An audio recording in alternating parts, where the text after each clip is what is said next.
Hello and welcome to the Dragon Way podcast, where we showcase the culture of MSUM Dragons football through the lens of those who lived it while they played and how they're living it today. I'm Wade, I'm your host, and I like B-dubs. For those of you who don't know what the Dragon Way is, simply it's 4 things Dragon football focuses on to create men of character. Do what's right, find a way, be a great teammate, and keep getting better. That's the Dragon Way. Here to talk about their experience for our playing for Dragon football and living the Dragon Way today is Austin Stone. Thanks for joining us today. Austin, how are you doing? Pretty good. Thanks for having me. No doubt. All right, man. What you want to tell some of the listeners kind of just where you're at, what you're up to? Right now, I am currently living in St. Cloud, Minnesota, and I work in Spicer, Minnesota, so that's about 40 miles west, easy drive, and I am a project supervisor for a home exterior company. So just doing siding, roofing, windows primarily. Not really swinging a hammer, mostly dealing with clients and kind of ordering materials, setting up the job, and closing it. So got no complaints. All right, cool.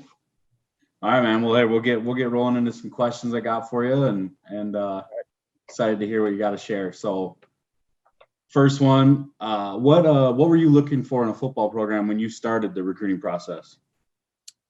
Mainly, I was looking for a good coaching staff that I got along with quite a bit. Kind of going off that gut feeling. I was looking at different schools in the NSIC and looking for an offense that fit. I mean, I wanted to play running back, and certain schools had me playing linebacker and some other positions, and then really just the school itself as well.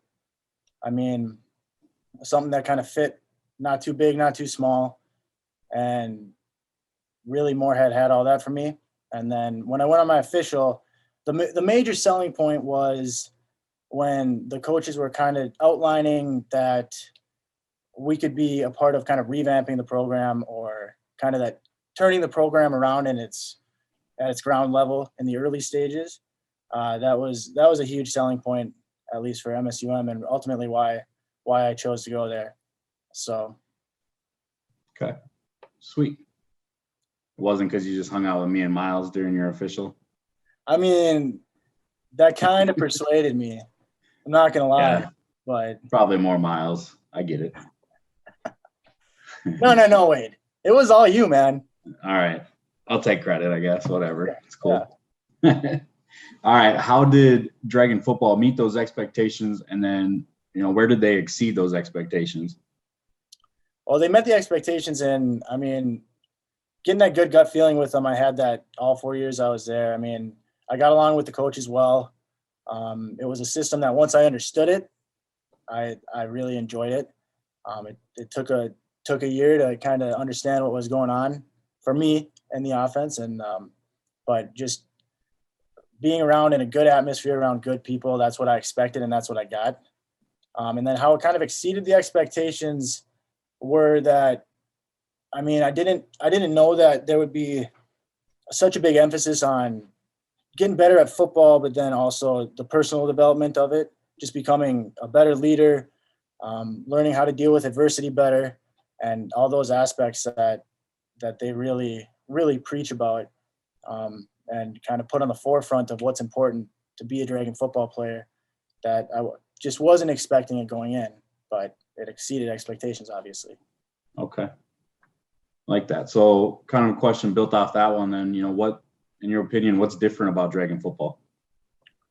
It's the people that you're around, I think. It's the coaching staff. It's the other players who chose to come there to kind of be a part of that. A lot of times, as Locker would always say, it's being a part of something bigger than yourself, and you really do feel that when you're there.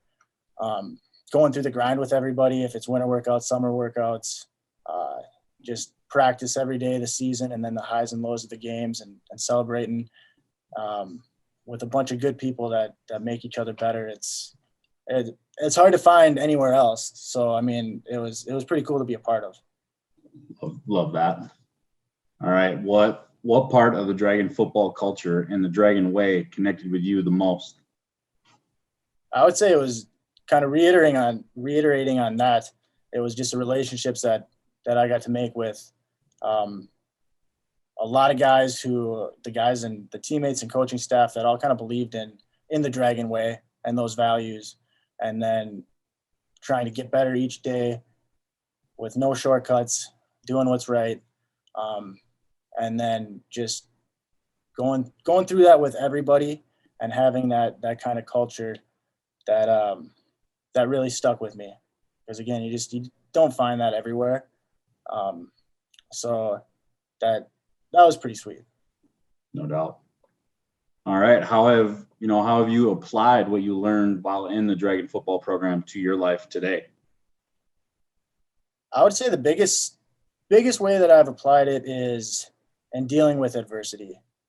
So just like in a football game, when things kind of don't go the way you plan, I found that most days that when you wake up and you kind of have this visualization, whether it's in your personal life or in work, how it's going to play out, it doesn't, unless it's just me, your day doesn't usually go that way. Right. So being able to, when those problems do come up, to focus less on the problem and more on how to find the solution, and going back to, again, something that we learned in the Dragon football program, E+R = O, just really worrying about your response to create your outcome. And I think that's what I use most of the time. I mean, almost on a daily basis. There's definitely times that a problem happens and you're like, just kind of get hung up on it and don't look for that solution as fast as I should. But ultimately, I think that's really, really helped and been something that I've been able to pull from the program that you use every single day.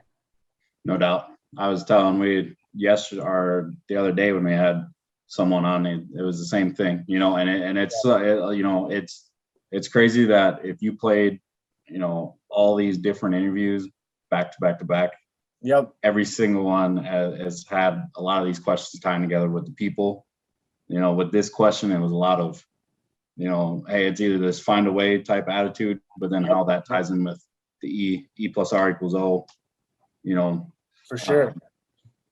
And then it just, it's wild how often that's occurring, and how much we all used it when we played. Yep. And now use it in our personal lives and our professional lives, and and how much that leadership development that we do in the program really comes to play later in life, even though some guys might not think it will in the moment. But all that stuff, when you're even early on when you're learning it, it's hard to understand how much you'll actually use it once you're out of football. I mean, pretty much every single Dragon way, the find a way, do what's right, be a great teammate, keep getting better. I mean, you use that in the workplace, in your personal life. It's crazy, but there's a science to Coach Lockway's madness, that's for sure. I think so. He's got it. He somehow's got it figured out a little bit. Yep. All right. So how did you change from before Dragon football to now because of that experience? I mean, I just individually, I think I just grew a lot. Getting to be comfortable in uncomfortable situations that we would get in practice or in the weight room or on the football field. Trying to not, when you're in that certain situation where there is a lot of pressure for you to perform, it's nice to have been put in those situations a lot of times before, even though it's in football, so that you don't completely fold and kind of have an idea of how to do it. So that changed for me, I think. Obviously, the relationships, again, I have a ton of friends that I probably wouldn't have as many friends if I didn't play Dragon football. That might be a fact. So that's another thing that I guess I don't know if it changed, but it's just a product of being a part of that team. And then going back to dealing with adversity and the leadership aspects of it, knowing kind of that not every person's alike. So some person might respond to one type of leadership and another person, or one type of motivation and another person might fold, and just kind of being able to try to identify who you're working with at the time so that you can appropriately motivate that person in the right way. No doubt. Awesome. All right, man. Well, thanks again for your time today and coming on the show and sharing your experiences, and hope to see you around soon, and again, appreciate it big time. Definitely. Good to see you, Wade. Yes, sir. All right. You can listen to the Dragon Way podcast on Apple, Spotify, and of course at MSUMDragons.com and the MSUM Dragons app. If you believe like I do that something great is happening at Dragon football, please subscribe and share the show. Until next time, do what's right, find a way, be a great teammate, and keep getting better. That's the Dragon Way. Thanks for listening, and go Dragon.